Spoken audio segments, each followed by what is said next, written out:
Vamos agora para o noticiário internacional. A eleição legislativa de ontem em Portugal trouxe um resultado que superou os números apontados nas pesquisas de opinião realizadas na semana passada. Nós temos aqui no telão algumas imagens que ilustram esse momento tão importante para o nosso país querido, Portugal. O primeiro-ministro António Costa aparecia com uma leve vantagem nos levantamentos, mas a apuração final acabou mostrando uma vitória expressiva do Partido Socialista sobre o segundo colocado, o Partido Social Democrata. A gente vai trazer um gráfico agora mostrando exatamente como as cadeiras no parlamento português se distribuíram. Os socialistas conquistaram 117 cadeiras, o que garantiu que o líder da legenda, o líder do PS, António Costa, fosse reconduzido ao cargo de premier pela terceira vez consecutiva.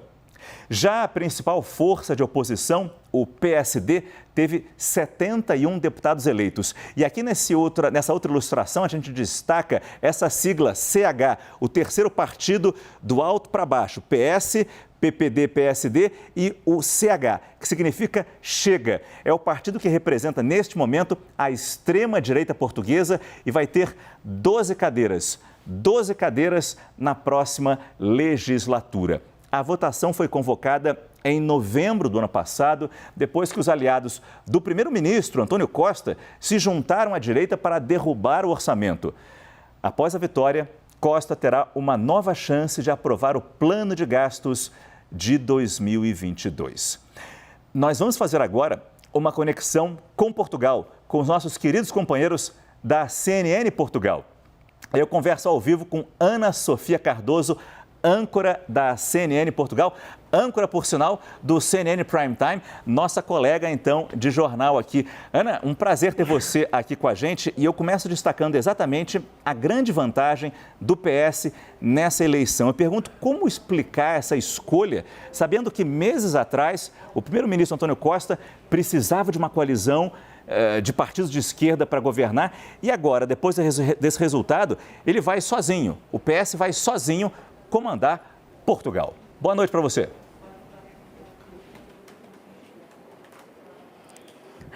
Muito boa noite, Márcio. O gosto é todo meu poder estar também aqui em direto de Portugal, neste dia em que os eleitores portugueses estão ainda a tentar perceber o que significa esta maioria absoluta surpresa conquistada por António Costa. Até à decisão final, todas as sondagens davam empate técnico e isso pode, de alguma forma, ajudar a explicar o desfecho destas eleições. As sondagens davam empate técnico entre o socialista António Costa e o social-democrata Rui Rio, só que do lado do social-democrata havia uma hipótese de precisamente o Chega, tal extrema-direita, poder ter que se aliar ao PSD para conseguir formar um governo. Ora, parece que os eleitores ficaram um pouco receosos dessa possibilidade do Chega chegar ao poder, da extrema-direita chegar ao poder e penalizaram precisamente a social-democracia, optando por um voto mais em segurança em António Costa. E, ao mesmo tempo, os eleitores fizeram uma outra leitura, decidiram também penalizar os partidos da esquerda, mais à esquerda do que António Costa, precisamente porque chumbaram o orçamento do Estado, que devia estar em vigor este ano, que foi chumbado no ano passado e que levou a que o país mergulhasse nesta crise política, que esperamos que, a partir de agora, seja de facto resolvida. Você falou do Chega, que se torna a terceira força política no parlamento português, na Assembleia da República, como os nossos patrícios chamam o Congresso Nacional lá em Portugal. Eu queria que você detalhasse um pouco, Ana, por favor, como o Chega, desculpa a repetição, chega a este posto tão importante e lembrando que na Europa outros movimentos de extrema-direita chegaram ao poder também e agora acontece a mesma coisa em Portugal. Qual a força do Chega neste momento por aí?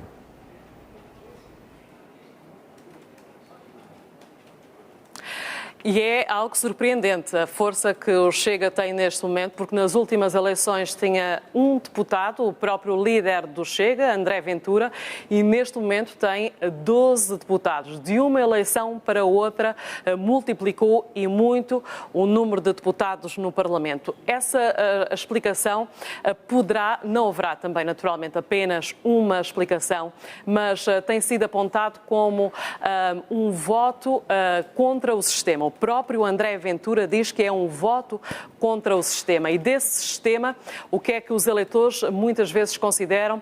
Consideram que em Portugal, por exemplo, o elevado número de pessoas que vive às contas dos subsídios do Estado e que muitas vezes entre trabalhar ou receber um subsídio, prefere ficar em casa, receber esse subsídio sem trabalhar. Ao mesmo tempo, o Chega está a roubar territórios tradicionais da esquerda, sobretudo no interior sul, distritos na região portuguesa do Alentejo, e são distritos que até agora eram da esquerda, são distritos com pessoas mais velhas, com menor poder de compra, e aqui a pobreza pode ter sido determinante para o Chega conseguir eleger mais deputados, porque foi nesses distritos, com pessoas mais pobres, que conseguiu precisamente a maior percentagem de votos. Ana Sofia Cardoso, ela apresenta o Prime Time e ela apresenta daqui a pouco o Prime Time, começa daqui a pouco lá em Portugal, o CNN Prime Time. Por isso eu tenho só mais uma pergunta e muito rapidamente, Ana, não quero te atrapalhar. Quais são os próximos desafios agora desse novo governo Antônio Costa? É pandemia? É economia?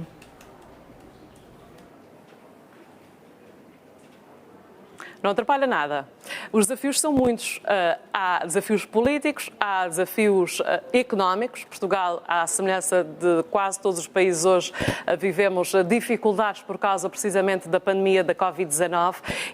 Temos uma dívida pública muito elevada, a inflação está a subir, as taxas de juros devem subir dentro de pouco tempo e isso coloca pressão adicional na nossa dívida pública. Ou seja, o Partido Socialista, de esquerda, um partido tradicionalmente com várias ajudas estatais a serem distribuídas, poderá ter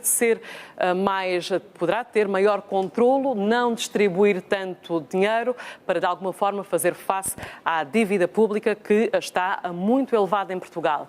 E depois há um desafio político muito importante para António Costa e também para todos nós, que é perceber se esta maioria absoluta tem ou não de facto riscos, porque Portugal teve uma maioria absoluta com José Sócrates em 2005 e desde então mais ninguém pedia a maioria absoluta, porque víamos esse pedido de maioria absoluta como algo arriscado.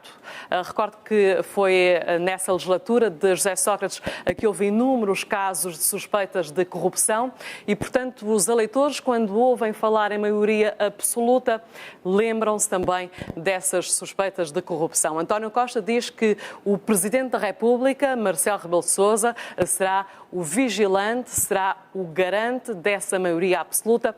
A grande dúvida aqui é saber se, de facto, o chefe de Estado tem ou não tem poderes suficientes para controlar este novo governo de maioria absoluta.